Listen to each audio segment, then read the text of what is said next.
Hola, hola, hola, ¿cómo están? Bueno, bienvenidos a este nuevo programa de Tu Vida en Fi. Y bueno, lo que vamos a recorrer hoy es un tema que nos quedó pendiente del sábado anterior, que era los secretos de los titanes. Algunos quizás se pregunten por qué, más allá de la temática, ¿no? ¿Por qué un Facebook Live a la madrugada de un lunes, siendo que el otro día hay que ir a trabajar, siendo que incluso llueve? Porque esto es no necesario. Porque esto es algo que hacemos o que hago yo desde el deseo y que ustedes no tienen por qué escuchar, pero si lo están escuchando también es por el deseo. Entonces es algo muy importante para nuestro proceso de transformación personal. Con este desde dónde vamos a empezar a recorrer un poco esta temática. Nosotros vimos esta cuestión de los titanes, ¿no? Habíamos recorrido algo, pero ¿cómo puede ser que algunos se pierden entre tantos nombres, cómo llegamos, qué eran, por qué titanes, etcétera, etcétera? Preparé unas diapositivas muy cortitas como para llegar hasta acá. Recordemos que para los griegos, al inicio de todo estaba el caos. Del caos tuvo 5 hijos. Estuvo el Tártaro, estuvo Eros. El Tártaro era las profundidades abismales. Luego estuvo Eros, que era el amor. Luego estuvo Gea, la madre tierra. Erebo, la oscuridad. Y Noche, la noche. Nix, la noche. Habíamos visto cómo Gea, sin intervención masculina, dio luz a un hijo llamado Urano, que era el cielo estrellado. En realidad, no lo mencionamos, pero también, sin intervención masculina, Gea tuvo otro hijo que se llama Ponto, que eran los grandes mares, mar primordial, el primer mar que hubo. Eso es una reminiscencia de los grandes mares, o mejor dicho, el gran mar que había antes de los movimientos de la Tierra. Ese era Ponto, el hermano de Urano. Y van a ver por qué lo nombro, porque hay un descendiente de Ponto que tiene que ver con los titanes. Gea y Urano, que eran pares, o sea, si bien ella era la madre de Urano, de alguna forma ambos eran dos caras de la misma moneda, porque Gea era lo que contenía debajo, sobre lo cual se construía, se vivía y se edificaba, y Urano era el cielo estrellado, el firmamento estrellado. No era el aire, era el firmamento, el cielo, como si fuera toda una bóveda que nos cubría. Ellos la imaginaban sólida, y bueno, y Urano, ellos entendían que era así como nosotros vivíamos sobre la Tierra. Los dioses vivían en Urano, vivían en el cielo. De hecho, posteriormente, ellos siempre creían que las montañas altas tocaban y llegaban a Urano, llegaban al cielo. Entonces, a partir de las montañas podían llegar a visitar el reino de los dioses. Por eso pensaban que el Olimpo se conectaba con, como llegaba a las nubes, se conectaba con esta parte de Urano donde moraban los dioses. Entonces Gea y Urano tuvieron hijos. Los primeros hijos fueron los hecatónquiros, que eran unos gigantes de 50 cabezas y 100 brazos, incapaces de coordinar algo. Luego vinieron los cíclopes, eran 3 hecatónquiros. Luego tuvieron 3 cíclopes, donde también eran gigantes, pero tenían un solo ojo. Eran habilísimos con las manos, pero eran medio tontos. Eran muy cerrados, muy cerrados en sus apreciaciones, no podían razonar, porque ellos solamente entendían la realidad con su único ojo. Y los dos ojos lo que provocan precisamente es una cualidad que se llama perspectiva.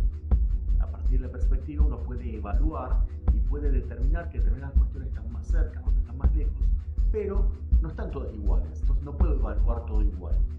No puedo evaluar un objetivo a corto plazo de la misma manera que evaluó un objetivo a largo plazo. ¿Ok? Y finalmente, luego de los 3 hecatombes, luego de los 3 cíclopes, que a propósito su padre Urano los encerró en lo más profundo de la Tierra, en el Tártaro, cosa que no la puso muy contenta a su esposa Gea. Gea y Urano tuvieron a los titanes. Ahora, los titanes eran seres enormes, mucho mejor constituidos, y tenían una característica, que eran 6 varones, 6 mujeres. Es decir, había una simetría en cuanto a la energía sexual. Estaban balanceadas las energías sexuales, lo cual era todo un avance considerando que los anteriores eran todos hijos. ¿Está bien? Entonces aquí es como que estamos ante una fase creativa, porque recordemos que toda esta explicación genealógica tiene que ver con un proceso creativo, en el cual primero hago lo que me parece y soy incoherente porque empiezo a hacer una cosa, digo que quiero hacer aquella, pero no gusta los hecatombos. Luego, cuando ya las papas me queman, digo, bueno, a ver, voy a hacer lo que yo sé hacer, nada más. Y me va a resultar insuficiente, porque si yo hago nada más lo que sé hacer, nunca voy a avanzar. Entonces no estoy en un proceso creativo, estoy en un proceso, no sé, industrial, si quieren. Pero no estoy creando, no hay un proceso de creatividad, ¿está bien? Creación y creatividad no es lo mismo. Y finalmente ahora estamos ante los titanes, que nos están presentando otro tipo de proceso. Este proceso, como dijimos recién, ya está más equilibrado en cuanto a que no todo es energía masculina, no todo es hacer, no todo es hacia afuera. La energía femenina también nos habla de recibir, habla de aceptar, de incorporar el mundo. Entonces ahí venían bárbaros los titanes, ¿no? O sea, bien, tenemos 6 y 6, 12, que es un número sagrado desde que comenzó la humanidad, porque casualmente 12 tribus de Israel, 12 signos astrológicos, 12 meses tiene el año, todo tiene que ver con que la luna realiza 12 vueltas en un ciclo solar. Y como todo, el sol y la luna determinan la mayoría de los calendarios y las mediciones del tiempo que eran absolutamente necesarias y vitales para las civilizaciones desde lo más antiguo hasta, te diría, hoy mismo. Por eso es tan importante ese número 12. Por eso muchos mitos y muchas religiones y muchas culturas intentan como apropiarse de ese número 12, ¿no? Cuando la cuestión está media dudosa y llego hasta el 11 y bueno, y vamos a... Listo. Y ya tenemos el 12. ¿No? Y si tenemos 13, y bueno, pero más o menos, así que lo hacemos y nos volvemos a quedar con los 12. Siempre esta cuestión de querer identificarse con ese número que es tan importante y tan sagrado desde tiempos remotísimos, ¿está bien? Desde los mismos albores de la humanidad, podemos decir.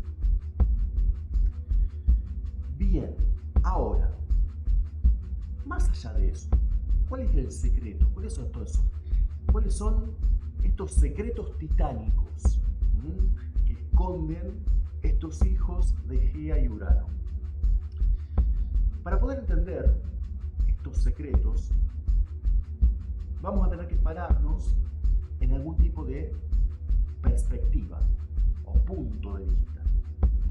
Vamos a tener que pararnos en algún tipo de concepción. ¿Qué van a representar? ¿Qué representan estos titanes realmente?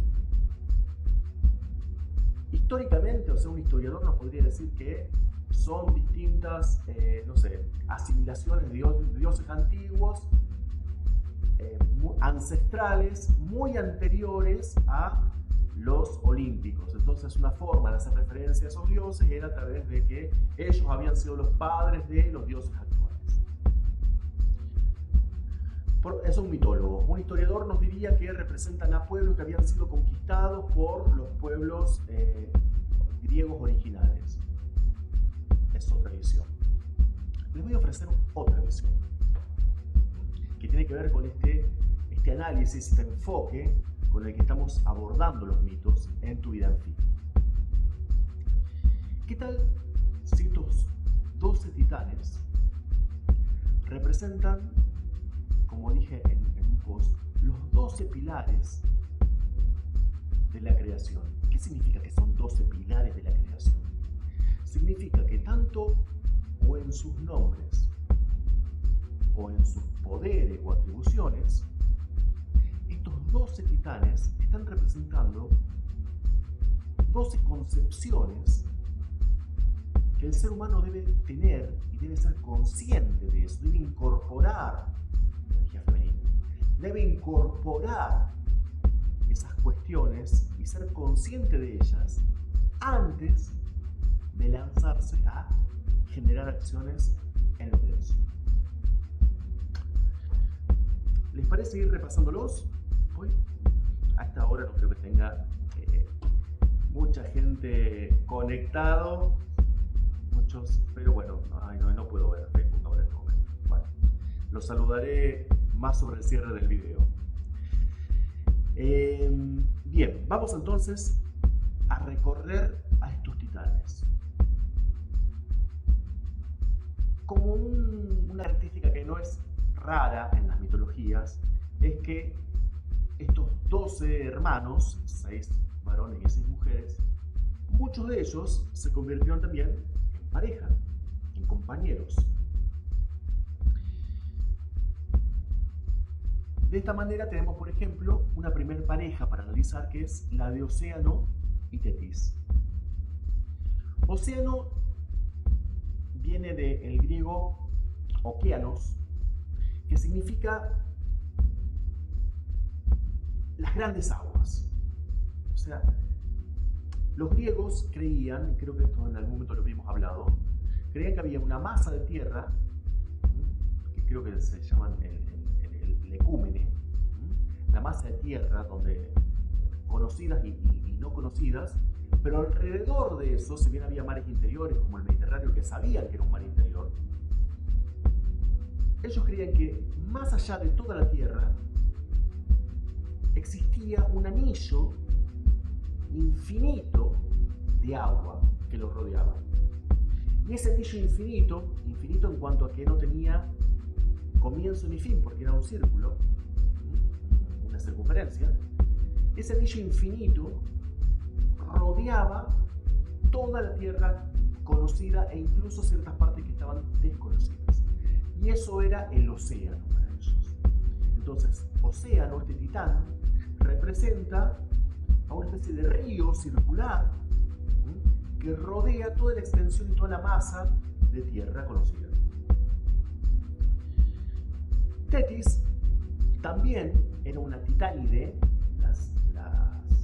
el femenino de titán es titánide, era una titánide cuyo nombre, Tetis, en griego significa niñera. Raro, ¿no? Ella era la regente de todas las aguas dulces. Los ríos, los lagos, los arroyos. Ella era la regente de todos esos que tienen menos caudal, más controlado y sobre todo de agua dulce.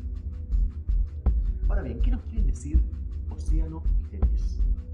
Más allá de esta cuestión de sus nombres y sus poderes, ¿qué hay detrás de esto? ¿Cuál es el secreto de Océano y Tetis? ¿Qué nos están queriendo decir? Nos están queriendo decir que hay que considerar que existe una zona conocida, pero que después de esa zona conocida, de ese cúmulo, después de esa tierra, de esa masa de tierra, después de esa zona, existe todo un infinito lugar, una infinita posibilidad, que es la del océano. Es decir, Océano se transforma en el borde de la, vamos a nombrarlo, zona de confort. son todas esas acciones, esas cuestiones, dentro de las cuales cada uno, de acuerdo a la programación, la educación, las experiencias de vida que ha tenido, actúa de manera conocida, con mayor o menor habilidad, pero está dentro de su zona de confort. No quiere decir que te gusten todas, ¿eh? Es más, podés protestar por muchísimas de esas, pero las seguís actuando. Entonces, todo eso es tu zona de confort. Fuera de esa zona de confort está el océano. El límite totalmente desconocido y que puede llegar a habitar dentro de eso millones de monstruos, ¿ok? Como creían los antiguos. Entonces el océano empieza a encarnar una cuestión de ojo con salir de acá, porque si salís de acá te vas a enfrentar a lo desconocido, y lo desconocido es infinito, lo cual nos lleva a otro colorario. Nuestra zona de confort es finita, tiene fin. ¿Está bien? Con lo cual, si tiene fin, siempre habrá un techo, una tapa, de la cual no vamos a poder seguir creciendo, porque nuestra zona de confort tiene un fin, tiene un techo. Dentro de esto podés. Más de esto no vas a poder. No vas a poder crecer con esto. No es que no hay crecimiento, no hay más crecimiento que el permitido, que el conocido. ¿Ok? Y océano implica ese límite que rodea y que define hasta dónde sí y desde dónde no, para nuestra programación. El sujeto de cada uno de nosotros se dirige precisamente a querer atravesar eso, a querer perforar y explorar y ser, no sé, un eximio navegante de ese océano, ¿verdad? Ahora bien, ¿qué significa Tetis? ¿Qué valor aporta esta hermana y esposa de océano? Recordemos lo que significa Tetis. Tetis significa niñera. ¿Y qué hace una niñera? Una niñera cuida al niño. ¿Está bien? Esto es así, ¿eh? Búsquenlo si no, algún diccionario etimológico. Tetis. ¿Qué significa Tetis? Niñera. Entonces, la niñera cuida al niño. Y casualmente, el agua dulce es donde crecen, donde germinan las cosas, ¿verdad? O sea, por lo menos lo que los hombres, las poblaciones de esa época, sobre todo se alimentaban, ¿no? O sea, todo lo que sean bayas, semillas, frutos, todo crecía a partir del agua dulce. Entonces, Tetis es como la que nutre al niño. Pero ojo, la niñera tiene sentido siempre y cuando hay un niño que alimentar. Si ese niño crece, ya se vale por sí mismo y la niñera queda obsoleta. Entonces, Tetis también implica una alarma. Ojo, hay que ser consciente, y esta es la enseñanza de esta pareja, hay que ser consciente de que esta zona de confort limita nuestro crecimiento, a pesar de que nos nutre, pero nos nutre como si fuera la tierra de Peter Pan, eternamente niños, ¿verdad? Bien. Espero que haya quedado claro. Vamos a pasar a otra pareja. Vamos a pasar a Hiperión y Tea. Hiperión era el dios del sol, pero no a ver, si yo digo el dios del sol, seguramente van a decir, no, pero no es Apolo, no es Helios. Tanto Apolo como Helios son descendientes de Hiperión y de Tea. Pero Hiperión era el dios del sol en lo alto, ¿no? En el cenit. De hecho, Hiperión significa el que camina en lo alto. E Hiperión era el dios de la observación. Como estaba arriba de todo, en todo lo veía. ¿Ok? Dicen que uno de los atributos de Hiperión era el fuego astral. ellos entendían que lo que rodeaba el Sol era un fuego que era distinto al fuego que nosotros tenemos. ¿Okay? De todas formas, como dije en algún momento, la luz del día no la identificaban como que la emitía el Sol, sino que el Sol emitía rayos, pero la luz venía de otro lugar, que era el éter. ¿Okay? Bien, este era Hiperión. Y Hiperión estaba en pareja con una hermana suya llamada Tea. Tea, que también se llamaba Eurifacea, o sea, tenía los dos nombres, era la diosa del brillo. Pero era el brillo, por ejemplo, el brillo del oro, el brillo de la plata, el brillo de las gemas preciosas, los rubíes, los diamantes. Todo eso era el poder de Gea, era el don,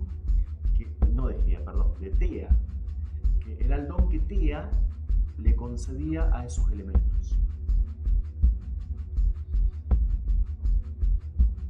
Tea era la regente de la vista.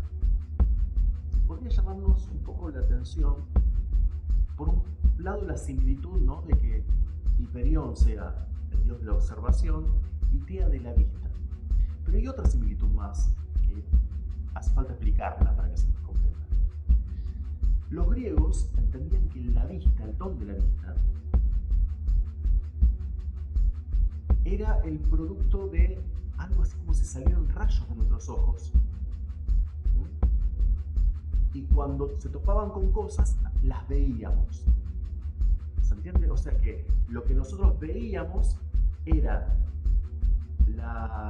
el resultado o la respuesta de haber emitido nuestros rayos con nuestros ojos y haberse topado con algo sólido. Increíblemente, o no tanto, no estaban tan lejos de lo que dice la física óptica. ¿Ok?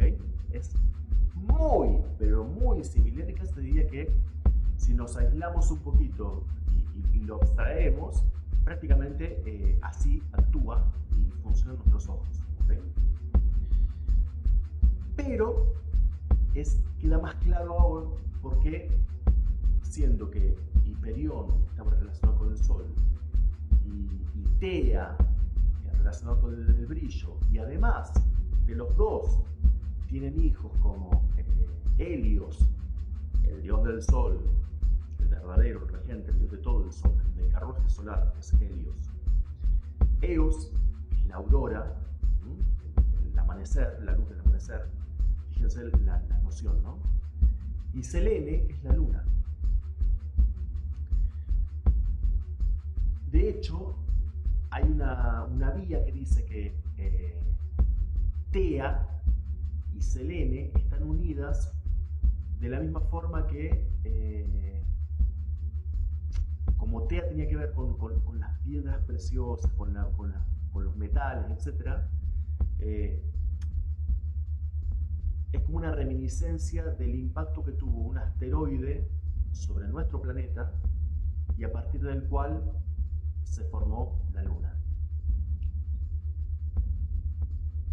Bien, ¿de qué estamos hablando? ¿O qué enseñanza o qué mensaje secreto nos está queriendo dar esta pareja de Hiperión y Tea? Así como Océanos y Tetis hablaban de lo que es el mensaje de las aguas, Hiperión y Tea nos hablan del mensaje de los cielos.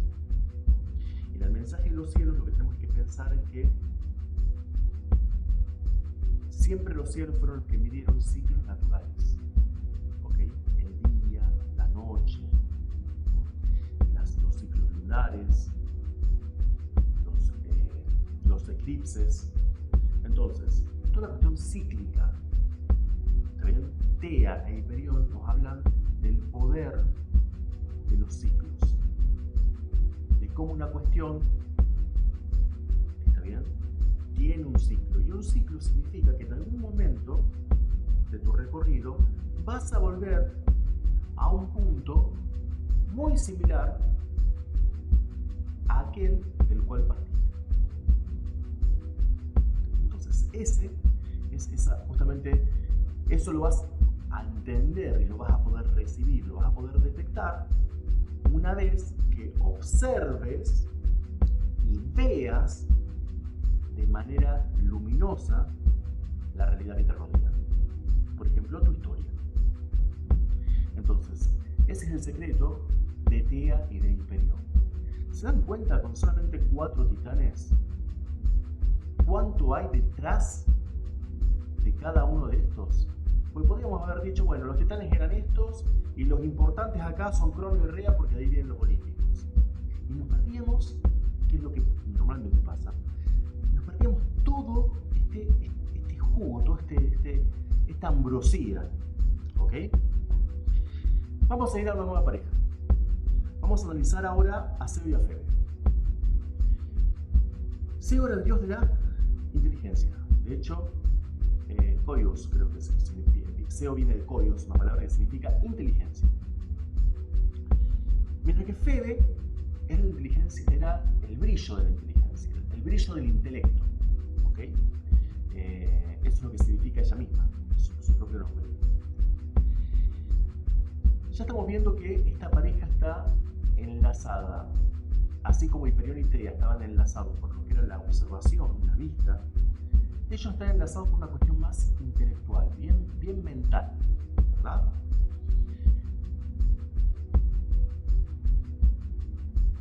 A Seo se lo conocía también como una especie de... se dice que fue la primera deidad, por llamarlo Dios, porque es un titán, la primera deidad oracular. Decía que a través suyo hablaba la voz de Urano, mientras que a través de su hermana, Febe, hablaba la voz de Gea. Casualmente, estos 2 titanes residían en lugares muy distantes uno del otro. Fíjense qué casual esto. Febe, que también se la llamaba la de la corona de oro, Febe residía en Delfos. Antes se creía que Delfos era el centro del mundo. Eran un poquito egocéntricos nuestros antepasados griegos.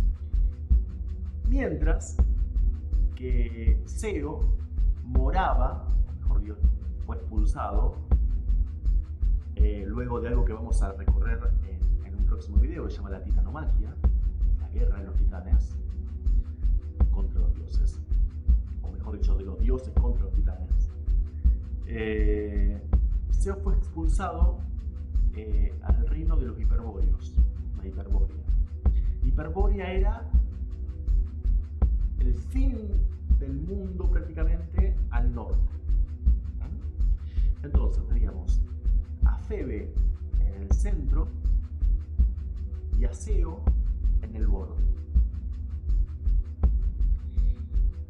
Y otra particularidad, justo estos 2 lugares eran morada de 2 dragones. En el norte, en Hiperbórea, había sido lanzado un dragón por Atenea, en algo que vamos a ver más tarde también, que se llamaba Draco. Mientras que en la isla de Delfos era conocido que estaba una de las primeras, no importa, una de las primeras serpientes, una de las grandes serpientes, llamada Pitón. De ahí viene la pitonisa, porque también le daba nombre a Delfos. Entonces, nos estamos dando cuenta de que si bien estos 2 titanes, estos 2 titanes tenían una conexión simbólica asociada a lo que es el intelecto, a lo que es la mente. Mientras que Seo era el intelecto activo, y él era el portavoz de Urano, del cielo, Febe era el portavoz de la madre, era el portavoz de la tierra.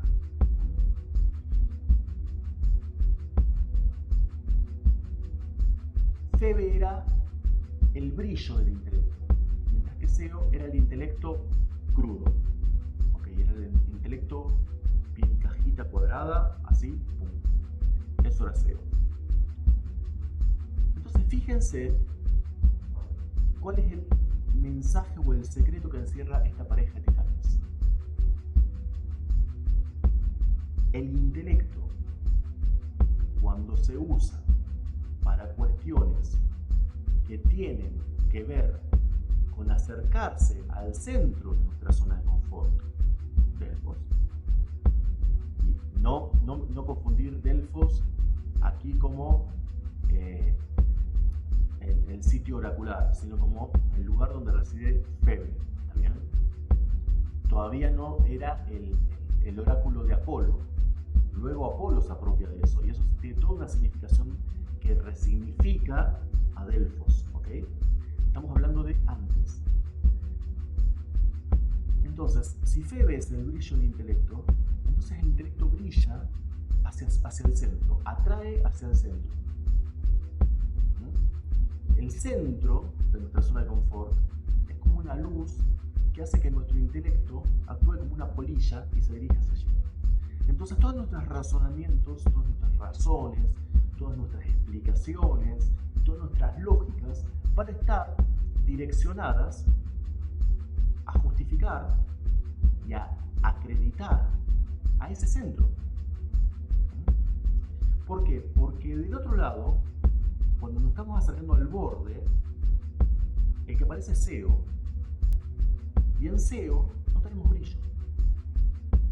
En SEO tenemos un razonamiento que nos va a parecer vacío, hueco, porque justamente ese razonamiento es el que tenemos que enriquecer desde nuestro deseo. Nuestro deseo va por una corriente y va en un registro muy diferente al intelecto en bruto, que es el intelecto deseo. ¿Ok? Y es la única forma en la cual vamos a poder soportar atravesar ese borde y dirigirnos hacia ese gran océano que está más allá. De lo contrario, todas nuestras razones y nuestras justificaciones nos van a llevar a darnos la razón y darnos una palmadita en el hombro y volver a la zona de confort, donde tan cómodos estamos y de la cual tanto nos quejamos, pero sin embargo, al menos, hay un dicho que es terrible, que dice, más vale malo conocido que bueno por conocer. Lo dice todo, ¿ok?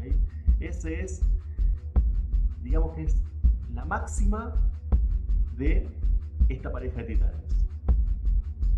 Decíamos que eran SEO y Febe, ¿ok? Muy bien. Ahora vamos a ir a dos titanes, porque no son una pareja.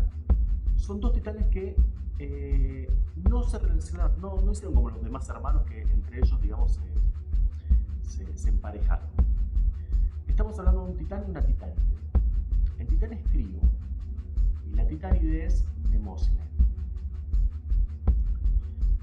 Crio significa carnero, proviene de la palabra con la que los griegos designaban los carneros.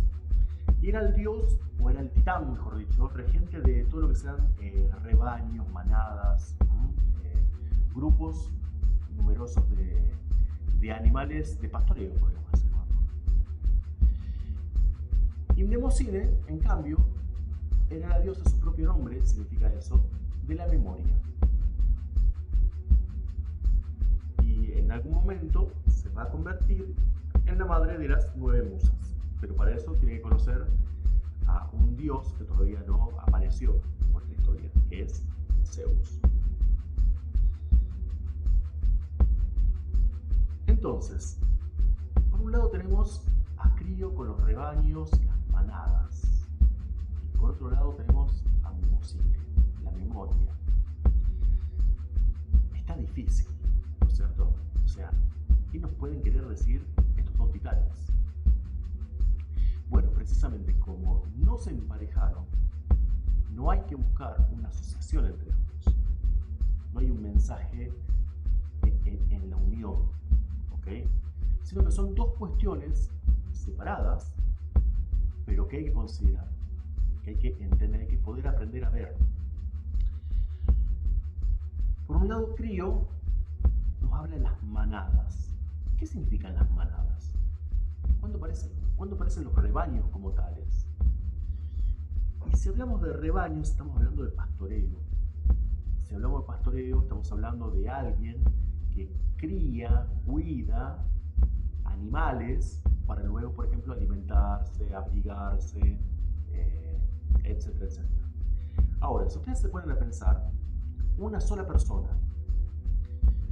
con, no sé, un grupo de cabras,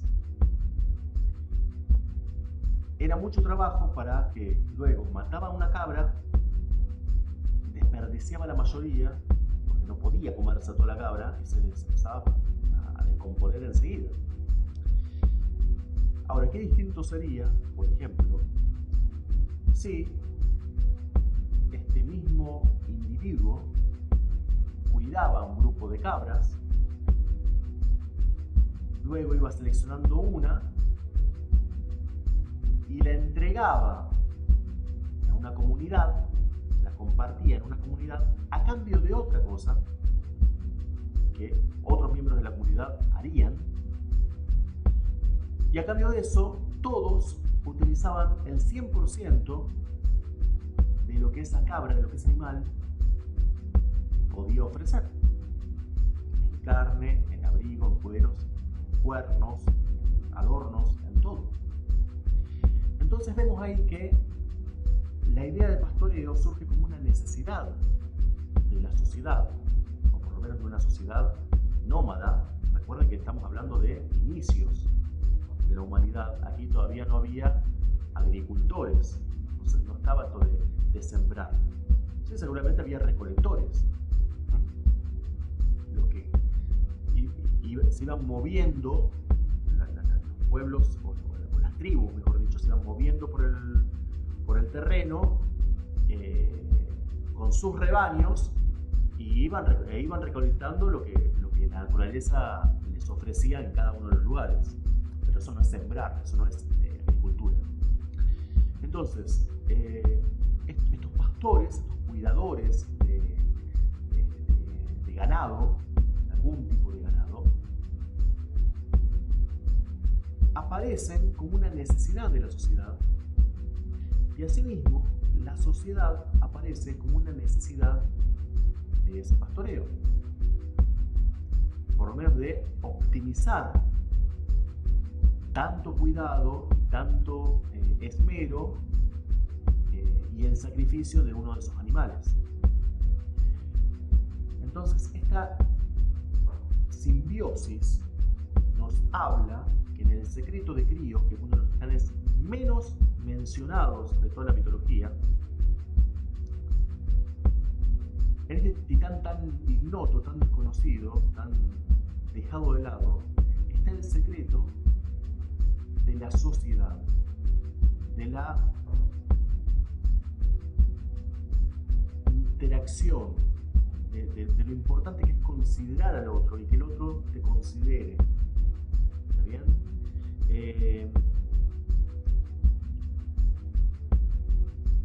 Ese es el mensaje que encierra Crío.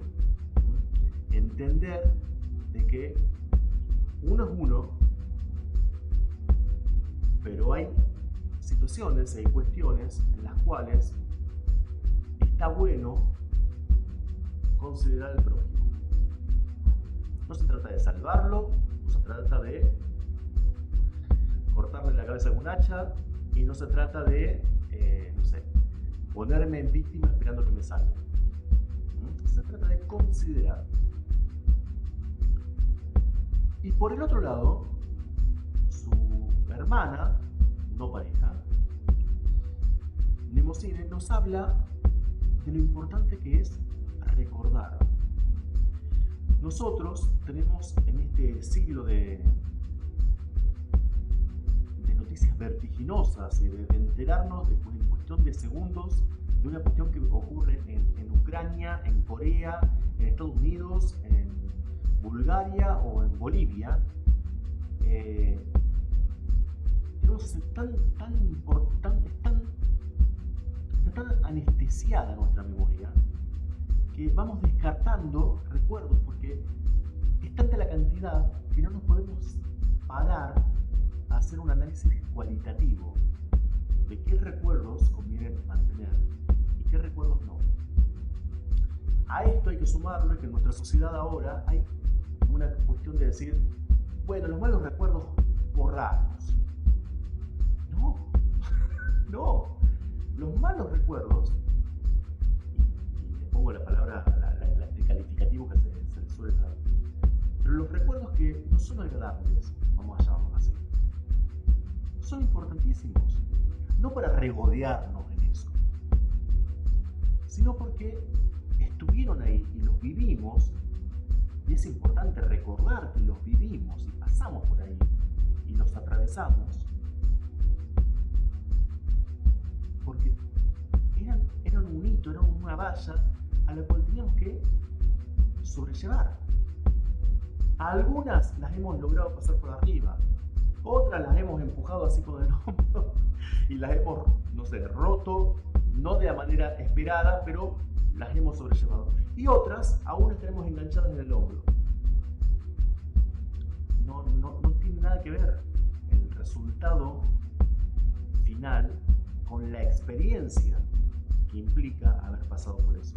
Yo entiendo que hay experiencias que son terriblemente dolorosas, pero no nos olvidemos que si destrozamos ese recuerdo, si anulamos ese recuerdo, le estamos diciendo al universo que tenemos que volver a pasar por eso. Entonces, es muy importante que hacer como hacían los iniciados en el mito, ¿no? Que decían que cuando uno llegaba al inframundo, cuando el alma abandonaba el cuerpo, a los no iniciados los hacían beber en el camino, digamos, en el inframundo, era costeado por dos ríos, uno era Lete, que era el río del olvido, y otro era Mnemosyne, el río del recuerdo. Los no iniciados bebían de Lete, del olvido, entonces olvidaban su vida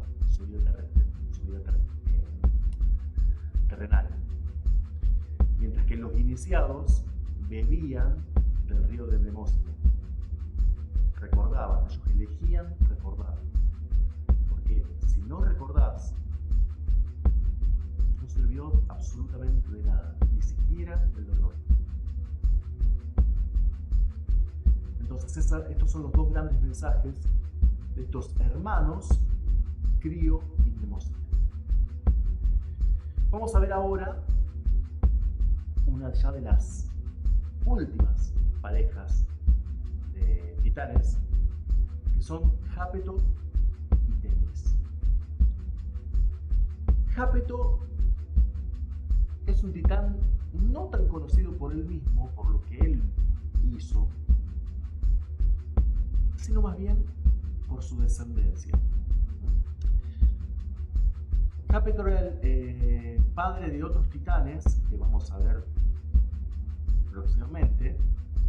Es como la segunda generación de titanes, porque estos 12 son la primera generación de titanes, pero en la mayoría de ellos, sus hijos también se llaman titanes, y eso ya es una segunda generación, excepto los hijos de Crono y de Rea, que ya son los dioses olímpicos, ¿no? Jápeto es padre de Atlas, titán, es padre de Epimeteo y es padre de Prometeo, que son dos titanes muy relacionados con los mitos de la caja de Pandora y de la aparición del hombre.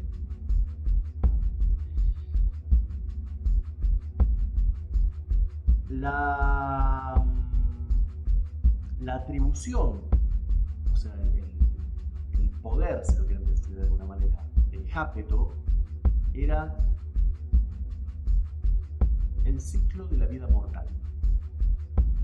Toda esta cuestión de que animales, hombres, vegetales, todos pasan por un ciclo de nacimiento, esplendor, muerte. Toda esta cuestión de que todo en algún momento lo que inicia, termina, lo que está vivo, es el entendimiento que nos brinda Happy. Mientras que Temis, cuyo nombre implica precisamente lo que ley natural, fíjense que lo que une a esta pareja es justamente lo natural, lo que es así por naturaleza, ¿no? Es tan obvio y tan simple que hasta es difícil explicarlo, ¿no? No hace falta tampoco. Y Temis era la titánide de lo que es, podríamos decir, la justicia natural, ¿no? La ley natural. Pero en realidad esa ley natural la podríamos reemplazar con una palabra que es más entendible, que es el equilibrio. ¿Qué pasa? En la época, esto se llama la época de oro, la edad de oro, que era cuando vivían los titanes, no existían, o sea, todos hacían lo que tenían que hacer. No era necesario decir, vos tenés que hacer esto. Cada cual cumplía con su rol, ¿ok? Entonces, como cada cual hacía lo que tenía que hacer, no era necesario un cúmulo de leyes que rigieran cómo debía actuar cada persona o cada titán o cada deidad, ¿ok? Ahora, sí estaba esto de la ley natural, la cuestión del equilibrio. Cada uno tenía que hacer lo que tenía que hacer, pero siempre conservando esto que Temis regía, el equilibrio. No podía desbalancearse la cuestión. No podía haber más presas que depredadores. Entonces tenían que aumentar la población de depredadores para que las presas no coman todo el pasto, por ejemplo. ¿Está bien? Los animales de presa no terminen con los pastos, que después provocarían otro tipo de problemas. Al revés, no podía haber tantos depredadores cuando había pocas presas, porque también se quedaban, iban a amenazar los ganados, entonces había que disminuir la población de depredadores. Todo eso es la ley natural. ¿Y qué pasaba si algún dios o algún titán o alguna deidad osaba no considerar a esta ley natural?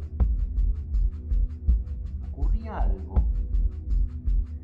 que hacía, que justifica que el nombre de Temis hoy mismo sea muy usado, y ya van a ver por qué.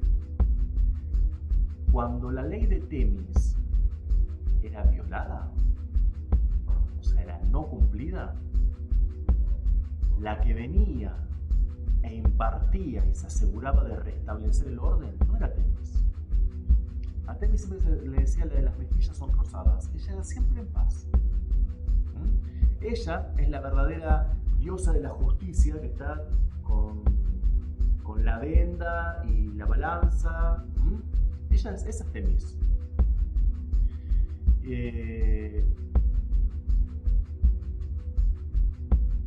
Ahora, la que entraba y aplicaba el castigo, y lo aplicaba coléricamente, nada de, no, esto no se hace, no.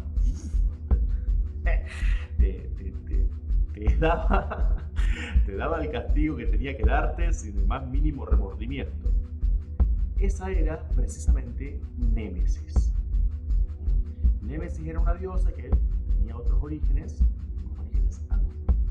muy antiguos, de hecho era hija de Noche, ya la vimos en su momento cuando analizamos los hijos de Nix y Erebo. Némesis era la que aplicaba la justicia y la aplicaba coléricamente. Por eso era tan temida Temis. Y de ahí viene la etimología de la palabra temor. Temida. Temida es viene del temor a transgredir esos límites que Temis rige. Bien, entonces, lo que Temis nos ofrece, como su secreto, es esta cuestión de existen límites, existen leyes que tienen que ser seguidas. Que como nadie, acá no hay un sujeto que las imparte, estas leyes están simbolizando todas aquellas,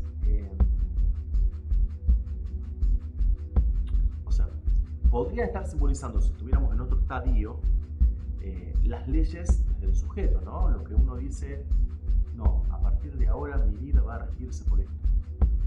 Pero en este instante, en este momento, estas leyes están hablando de las programaciones. Son las leyes que hemos heredado de nuestros padres, de nuestras culturas, de nuestros ancestros. Esas son las leyes que las tenemos que cumplir porque así nuestro clan nos dijo que teníamos que hacerlo. Y si no, viene el castigo colérico de Némesis. ¿Okay? El gran temor, la gran culpa y esa situación de deuda que nos deja no cumplir con lo que el clan nos exige. Porque eso hace que el clan esté en equilibrio. De lo contrario, estamos poniendo al clan en falta. Eso es todo un tema que vamos a desarrollar en algún momento quizás, pero no es este el momento, ¿ok? Pero es importante que lo pensemos un poquito. Y estábamos en Jápeto, que decíamos que el del altitán de los ciclos naturales. Y es importante que veamos que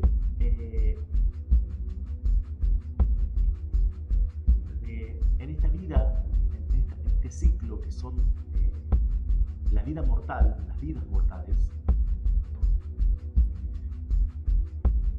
estamos identificando que todo tiene un inicio, un desarrollo y un fin. Entonces, Jápeto nos habla de los inicios y de los fines, mientras que Temis nos habla del mientras tanto, del desarrollo. El desarrollo tiene que ser bajo esta ley, pero indefectiblemente vas a caer en el inicio y en el fin y va a estar delimitado por esta vida mortal otorgada por Jápeto. Otra forma de verla, ya te digo, igual que con Temis, son titanes que tienen dos caras. Cuando uno lo encarna este pilar desde el sujeto, tiene la posibilidad de poder entender que cuando algo tiene un principio y un fin y un desarrollo, tiene la posibilidad de evaluarlo. Porque precisamente en la evaluación no se trata de ver, ¿lo hice o no lo hice? Sí, ves eso. La cuestión resultista, digamos. ¿Resultó sí o no? ¿Lo logré sí o no? Pero más allá de eso, lo verdaderamente rico del momento de la evaluación es poder determinar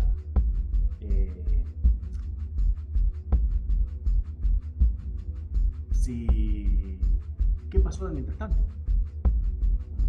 Si cumplí con las leyes que yo establecí, si cumplí con esas leyes o no. Si yo mismo y solito tengo que llamar a Némesis para dar el rostro y decir, falté a mi palabra.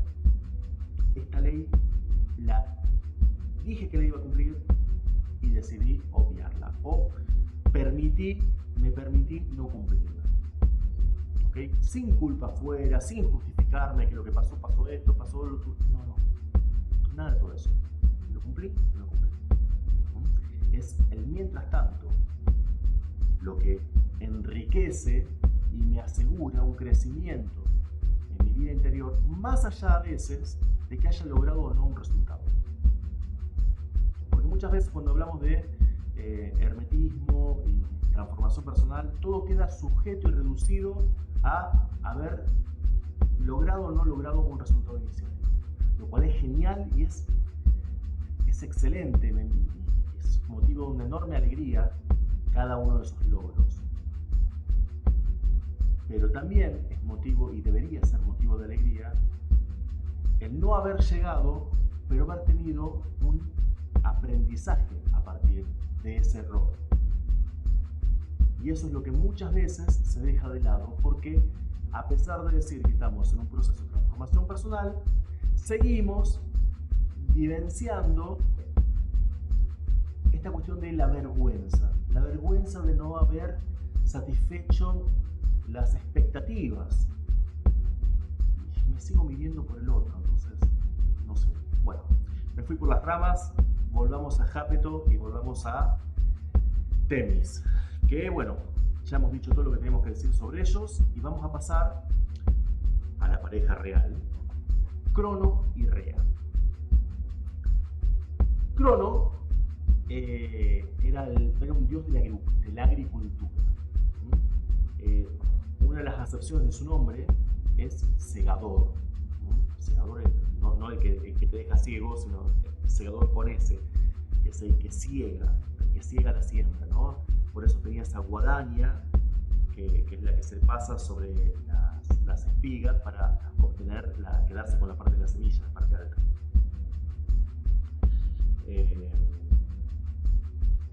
Al ser un dios de cosechas, al ser un dios de la agricultura, estuvo muy asociado con, inicialmente, los tiempos se medían por y para y a partir de las cosechas. ¿Ven? Entonces, es época de esto, es época de esto, es época de maíz, es época de trigo, es época de... Entonces, todo eso es época de siembra, es época de cosecha. Todos estas mediciones hicieron que en algún momento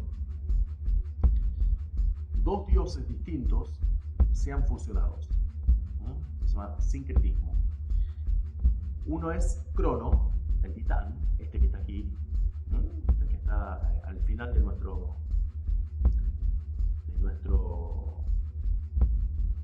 nuestra columna derecha, y Cronos, que es el que mencionamos cuando hablamos de el huevo órfico, que era el verdadero dios del tiempo, pero era el dios del tiempo lineal, Cronos. Y Crono era el dios de los tiempos de las cosechas. ¿Qué pasó? El final, y bueno, el tiempo de la cosecha, tiempo lineal, más o menos lo mismo, se llama parecido. Entonces cuando se habla de Crono, se suele decir que es Crono, y a veces incluso se llama Cronos. El verdadero Cronos con ese es el otro, el que se conoce como Cronos. Y bueno, y quedaron como que era el mismo dios. Entonces se habla prácticamente siempre como que es el titán. El dios del tiempo es el titán, hijo de Urano. Y no es así. ¿Está bien? Ahora, Crono era el dios entonces de todo lo que es las cosechas, los calendarios, cosas que están intrínsecamente relacionadas con los tiempos.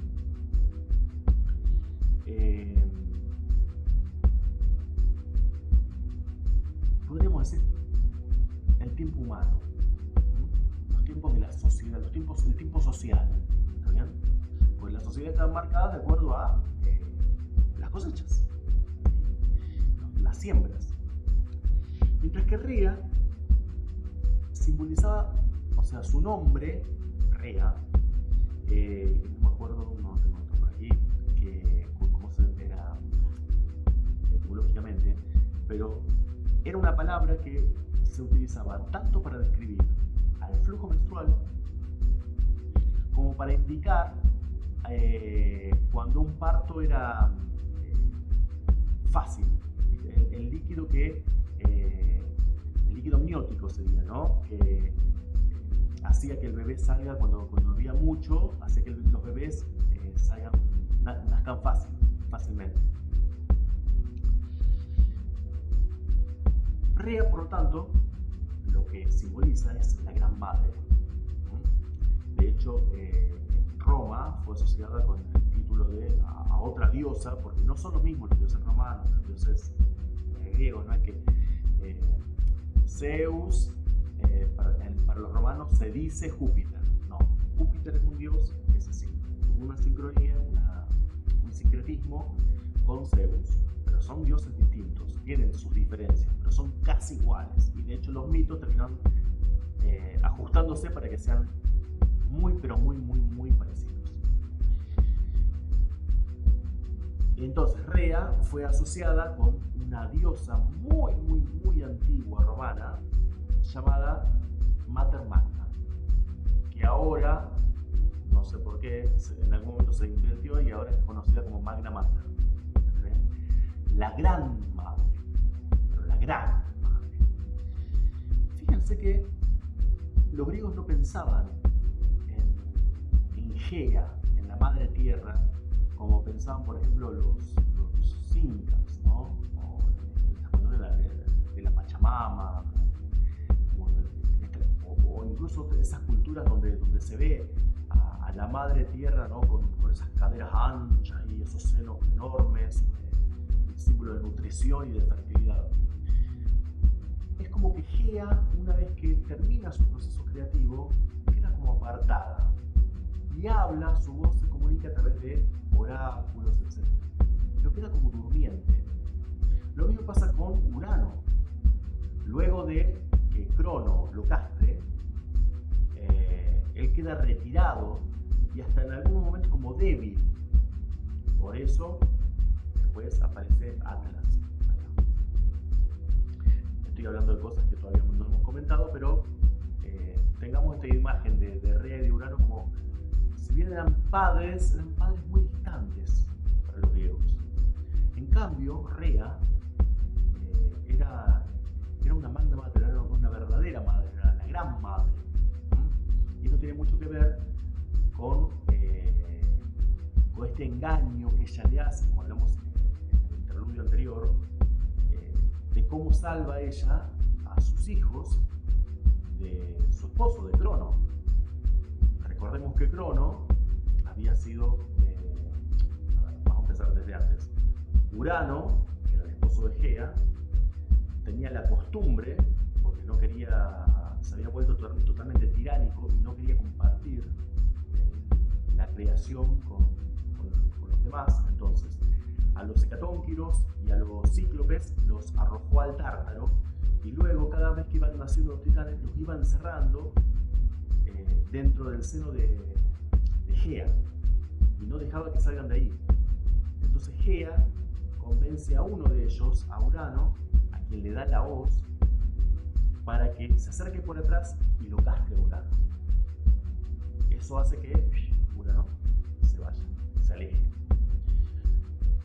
Cuando pasa esto, Crono con Rea se convierten en los reyes, los dioses de los titanes, y no están en el Olimpo, pero están en otro monte que ahora no recuerdo el nombre,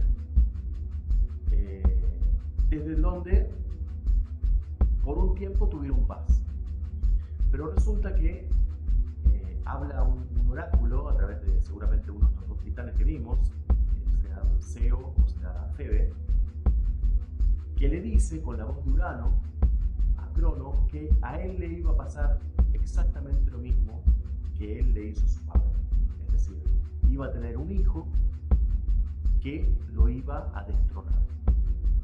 Ante eso, Crono empieza a volverse totalmente loco y hostil, y cada vez que Rea tenía un hijo, él se lo comía, se lo devoraba. Hasta que lo que hace Rea, con el consejo de Urano y de Gea, es ocultar al más chico de ellos, que cuando crece es Zeus, y derroca a Crono en esto que yo les digo que se llama la guerra de los dioses contra los titanes, que es la titanomaquia. ¿Qué estoy queriendo decir con todo esto? Esta pareja, que es la pareja central de todos los titanes,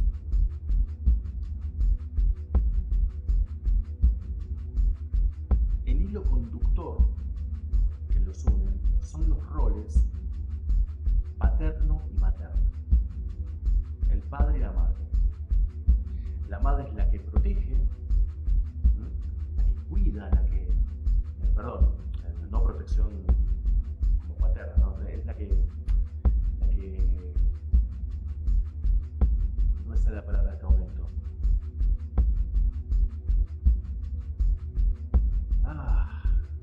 La que consuela, es la que viene y dice, bueno, está bien, venir, o sea, te da ese confort, ¿ok? Mientras que el padre lo que hace es corte. El problema es que el corte de Urano lo aplicó de una manera totalmente fallida. Por eso las cosas le terminan saliendo como le salieron. ¿Okay? Entonces, tenemos el corte paterno, esa función paterna fallida a través de la personalidad de Urano, y tenemos la sobreprotección, que no es protección, es sobreprotección, no sería la palabra, y el consuelo permanente que yo de la madre a partir de la figura de Rea, que trata de invalidar o de anular la función del padre a través del hijo, ¿no? Entonces, todas estas cuestiones, todos estos secretos que cada uno de estos titanes, de manera individual, a través de su nombre, a través de sus atributos, a través de las cuestiones que ellos gestionaban, ¿no? Sus atribuciones, encierran, ya sea de manera individual, ya sea a través de parejas, cuando correspondía, distintos conceptos que están escondidos en esos nombres y en esas atribuciones, pero que están intrínsecamente vinculados al proceso del despertar de la conciencia y a la transformación personal. Espero que les haya gustado, espero que lo hayan disfrutado, que les guste el tema, sobre todo que les guste esta aproximación que estamos teniendo con los mitos.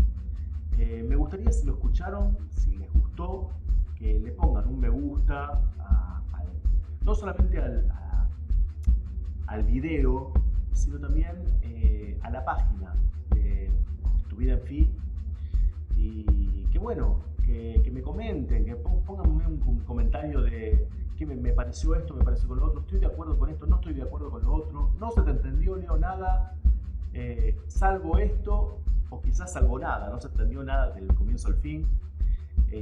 La idea es hacer estos videos cada vez de una forma más dinámica, y bueno, eran 12 titanes, se hizo necesariamente largo, pero me parecía y me sigue pareciendo que vale la pena, porque es un tema del cual mucho no se habla, no se suele encontrar material al respecto, y menos todavía enhebrado de esta forma. Así que bueno, les envío un enorme saludo, compartan, comenten, pónganle me gusta, es un mimo para mí, para mi página y para esto que estoy queriendo llevar adelante, que es simplemente compartir desde lo no necesario y desde el deseo determinadas saludaciones sobre un tema que me apasiona, que es el de los mitos, los símbolos, los temas simbólicos. Así que bueno, excelente vida para todos, muchísimas gracias y nos estamos viendo muy prontito con otro video. Hasta luego.